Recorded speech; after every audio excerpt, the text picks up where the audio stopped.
אני חושב שמה שקורה בטורקיה זה דבר שהוא תוצאה של ירידת הכוח של איראן.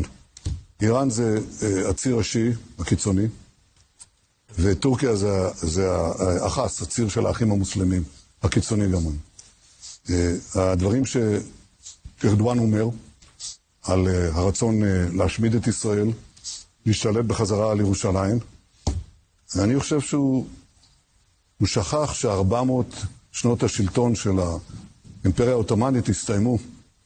היום יש פה מדינה חזקה, קוראים לה ישראל, יש צבא הגנה לישראל, יש עם בישראל ויש ממשלה בישראל, וכדאי שהוא יירגע. אנחנו לא ניתן לאף אחד לאיים על הקיום שלנו, לאיים על הביטחון שלנו, ואני חושב שאנחנו הוכחנו לאיזה דברים אנחנו מסוגלים. אז האם זה מטריד אותי? בוודאי. גם מצרים? האם אני מתעלם מזה? סיני, מה שקורה בסיני? אני קיימתי